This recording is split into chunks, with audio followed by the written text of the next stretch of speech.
చూసుకోవాలి కదా అమ్మాయి. ఇప్పుడు ఏది నిజమో ఏది మాయో తెలుసుకోవడం కష్టమైంది. ఉద్యోగం పేరుతో డబ్బులు పెడితే డబుల్ వస్తాయంటూ ఒక బంపర్ ఆఫర్ అని నమ్మించి లక్షల రూపాయలు దోచిపెడుతున్నారు. ఇది సినిమా కథ కాదు, నిజంగా హైదరాబాద్ లో చోటు చేసుకున్న మోసం కథ.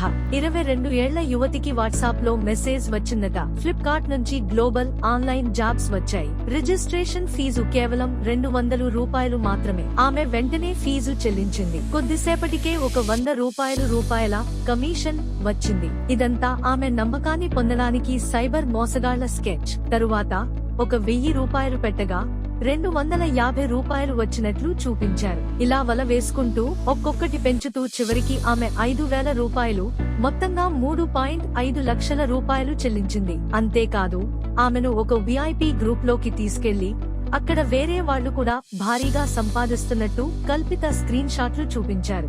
అవి చూసిన ఆమె ఇంకా ఎక్కువ పెట్టుబడి పెట్టింది.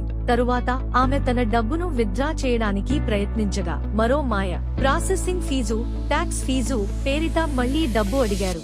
అక్కడికే ఆమెకు బుద్ధి వచ్చింది. వెంటనే హైదరాబాద్ సైబర్ క్రైమ్ పోలీసులను సంప్రదించింది. కేసు దర్యాప్తులో ఉంది. ఇక మీరు జాగ్రత్త పడాల్సిన సమయం వచ్చింది. ఆఫర్ అంటే ఒప్పుకోవద్దు. రిజిస్ట్రేషన్ ఫీజు అడిగే ఉద్యోగాలు నమ్మవద్దు. కంపెనీ వెబ్సైట్ నిజమా కాదా చెక్ చేయండి. చిన్న పెట్టుబడి పెట్టి లక్షలు వస్తాయని ఎవరూ ఊహించకండి. ఇది డిజిటల్ లోకం. మోసగాళ్ల మాయలు ముందే తిప్పుకోవాలి. ఇలాంటి మోసాలకు మీరు బలి కాకండి. మీ కుటుంబం, స్నేహితులు కూడా ఈ వీడియో ద్వారా అలర్ట్ అవ్వాలంటే షేర్